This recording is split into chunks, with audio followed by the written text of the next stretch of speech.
దేశంలో అమలు చేస్తున్నటువంటి సంక్షేమ పథకాల గురించి సుప్రీంకోర్టు ఈ నెల 12వ తారీఖున కొన్ని వ్యాఖ్యలు చేసింది. ప్రజలు పని చేయడానికి ఇష్టపడడం లేదని, ఒక పరాన్నజీవుల తరగతిని మీరే సృష్టిస్తున్నారు అనేటటువంటి వ్యాఖ్యానాన్ని సుప్రీంకోర్టు చేసింది. ఈ మధ్య చాలా మంది అన్యాపదంగా చేస్తున్నటువంటి కామెంట్స్నే సుప్రీంకోర్టు కూడా ప్రస్తావించింది.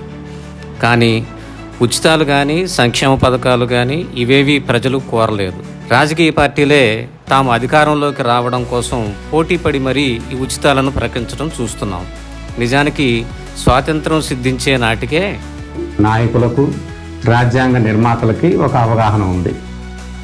ఆర్టికల్ 38/2లో ఆర్థిక అసమానతలను తగ్గించడానికి ఏమేమి చర్యలు తీసుకోవాలో ప్రభుత్వాలకి రాజ్యాంగం నిర్దేశించింది. అదేవిధంగా ఆర్టికల్ 39(b)(c)లో కూడా అన్ని వర్గాలకు సమాన అవకాశాల కల్పన ఎలా ఇవ్వాలి అనేటటువంటి నిర్దేశకాలు కూడా చేయడం జరిగింది. వీటికి అనుగుణంగానే భూ సంస్కరణలు కానివ్వండి, గ్రామ పంచాయతీ వ్యవస్థ కానివ్వండి, సహకార సంఘాలను కానివ్వండి, ఉచిత విద్య, ఉచిత వైద్యము, నిరుద్యోగ భృతి ఇవన్నీ కూడా రూపొందించబడ్డాయి. లేకపోతే కేవలం ధనికులకు మాత్రమే విద్య అందేటటువంటి అవకాశం ఉంది. అదేవిధంగా నాణ్యమైనటువంటి లేదా మెరుగైనటువంటి ఆరోగ్య అవకాశాలు కూడా పేదలకి దూరం అయ్యేటటువంటి ప్రమాదం ఉంది. ఆకలితో అలమటిస్తున్నటువంటి పేదలను పరాన్నజీవులుగా చూడటం సమంజసమేనా? పేదలు పరాన్నజీవులైతే మరి వీళ్ళెవరో చూడండి. దేశంలో టాప్ 10 పారిశ్రామికవేత్తలకు లక్షల కోట్ల రుణాలు ఎలా మాఫీ చేస్తారు? రైతులకు, చిన్న వ్యాపారులకు రుణమాఫీ వర్తించదా? ఈ లిస్టులో ఆదాని, అంబానీ, నీరవ్ మోదీ, మాల్యా, చోక్సీ వీళ్ళందరూ ఉన్నారు. ఆధునిక్ మెటాలిక్స్ అనేటటువంటి ఉక్కు పరిశ్రమ చేసిన రుణం 5,370 కోట్లు. 2018లో వీళ్ళకి రుణ విముక్తి కలిగింది. వాళ్ళు కట్టినటువంటి సొమ్ము ఎంతంటే 410 కోట్లు మాత్రమే. అంటే 92% రాయితీ లభించింది వాళ్ళకి. 2023లో రిలయన్స్ కమ్యూనికేషన్స్ ఇన్ఫ్రాస్ట్రక్చర్ లిమిటెడ్ వాళ్ళు 47,251 కోట్ల రుణం తీసుకుంటే అందులో తిరిగి వాళ్ళు చెల్లించింది 455 కోట్లు మాత్రమే. అంటే 99% రాయితీ లభించింది వాళ్ళకి. ఆదానీ గారికి గత 11 సంవత్సరాల్లో 70,000 కోట్ల రుణమాఫీ జరిగిందని సిపిఎం నాయకురాలు శ్రీమతి బృందా కారత్ గారు తెలియజేశారు. వీళ్ళందరూ పేదవాళ్ళు కాదు, డబ్బు ఉండి కూడా చెల్లించని వారే అని ఆర్బీఐ కూడా అంగీకరించింది. గత 11 ఏళ్లలో 16.61 లక్షల కోట్లు వీళ్లకు రుణమాఫీ చేశారు. రికవరీ మాత్రం కేవలం 16%. అంటే 2 లక్షల కోట్లు మాత్రం బ్యాంకులకు చెల్లించి 14 లక్షల కోట్లు రుణమాఫీ పొందారు. 14 లక్షల కోట్లు అంటే ఆంధ్రప్రదేశ్ బడ్జెట్ ఎంతో తెలుసా? 3,22,000 కోట్లు. 5 రాష్ట్రాల బడ్జెట్ అన్నమాట అది.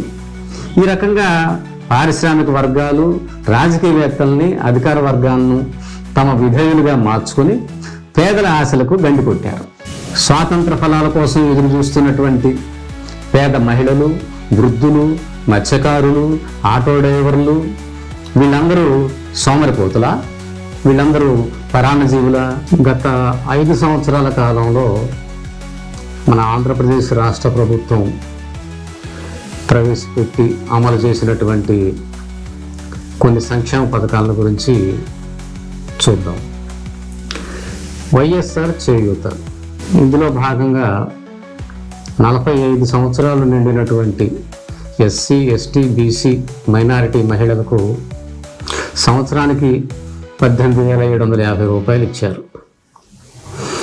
దీన్ని నెలవారీగా విడగొట్టండి, నెలకు 1,562 రూపాయలు పడింది. అంటే ఒక వ్యక్తి కూలికి పోతే రోజు కూలి 500, అంటే 3 రోజుల కూలీ ఇచ్చినట్టు.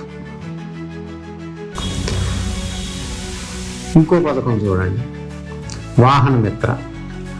ఆటో డ్రైవర్లకి సంవత్సరానికి 10,000 రూపాయలు ఇచ్చారు. అంటే నెలకి 800 రూపాయలు చొప్పున ఇచ్చారు.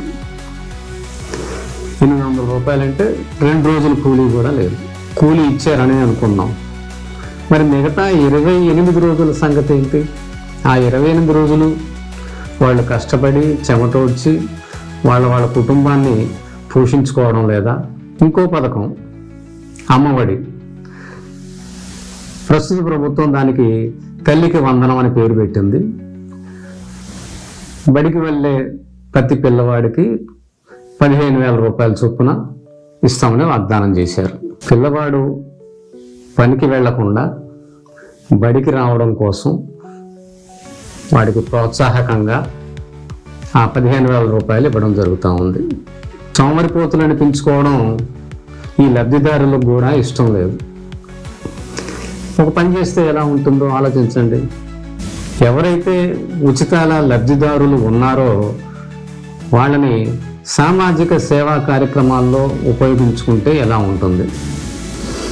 వీళ్ళని సోమరిపోతులు అనడం లేదా పరాన్నజీవులు అనడం ఏమాత్రం భావ్యం కాదు.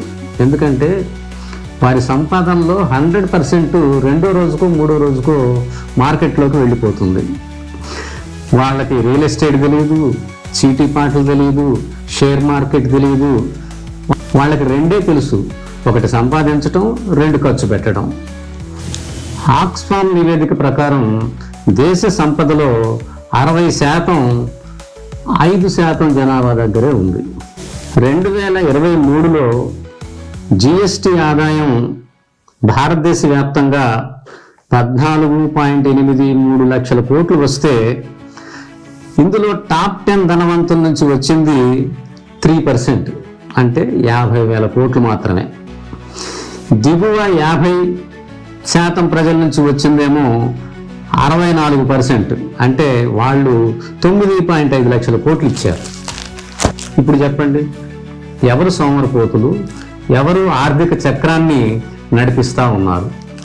ప్రభుత్వాలు ఈ రకంగా ఎందుకు ఆలోచించకూడదు? ఎవరైతే ఉచితాల లబ్ధిదారులు ఉన్నారో వాళ్ళ సేవలను ఉపయోగించుకోవచ్చు కదా. ఇందాక మనం తీసిన లెక్కల్లో వారికి వచ్చేది 2 లేదా 3 రోజుల కూలీయే కదా. ఆ కూలీ మనం వారి సేవల్ని వాడుకోవచ్చు. వీధులు శుభ్రం చేయటం, కాలువలను శుభ్రం చేయటం, దోమల మందు పిచికారీ చేయటం, ప్లాస్టిక్ వస్తువుల ఏరివేత, హాస్పిటల్లో దుస్తులు ఉతకడం, హాస్పిటల్ని శుభ్రం చేయటం, పాఠశాలల్లో మధ్యాహ్న భోజన సహాయకులుగా వారి సేవల్ని వాడుకోవడం, టాయిలెట్స్ని క్లీనింగ్ చేయించడం, బడికి రాని పిల్లల్ని వెతికి తీసుకురావడం, ఇంకా ప్రభుత్వ కార్యాలయాల్లో అవుట్సోర్సింగ్ వారు చేసేటటువంటి చాలా పనుల్లో వాళ్ళని వినియోగించుకోవచ్చు. బుట్టలు, చాపలు అల్లించుకోవడం, కట్టెన్స్, నేత పని చేయించుకోవటం, వాటిని ప్రభుత్వ కార్యాలయాల్లో వినియోగించుకోవడం, ఇలాగా వీళ్ళ సేవల్ని వాడుకోవటం కోసం జాతీయ ఉపాధి హామీ పథకం లాంటి ఒక కొత్త పథకాన్ని ఆలోచించవచ్చు కదా. లేదంటే ఆ ఉపాధి హామీ పథకానికే ఈ పనులను కూడా అనుసంధానం చేయవచ్చు కదా. అంబేద్కర్ గారు అంటారు, నోరు లేని మేకల్నే బలిస్తారు, సింహాలను మాత్రం బలి ఇవ్వరు అని. భారతదేశం ఈనాడు అప్పుల పాలు కావడానికి సంక్షేమ పథకాలే కారణమా?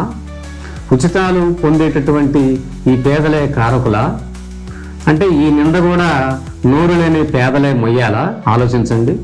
ఈ వీడియో మీకు నచ్చినట్లయితే లైక్ చేయండి, షేర్ చేయండి. Thank you.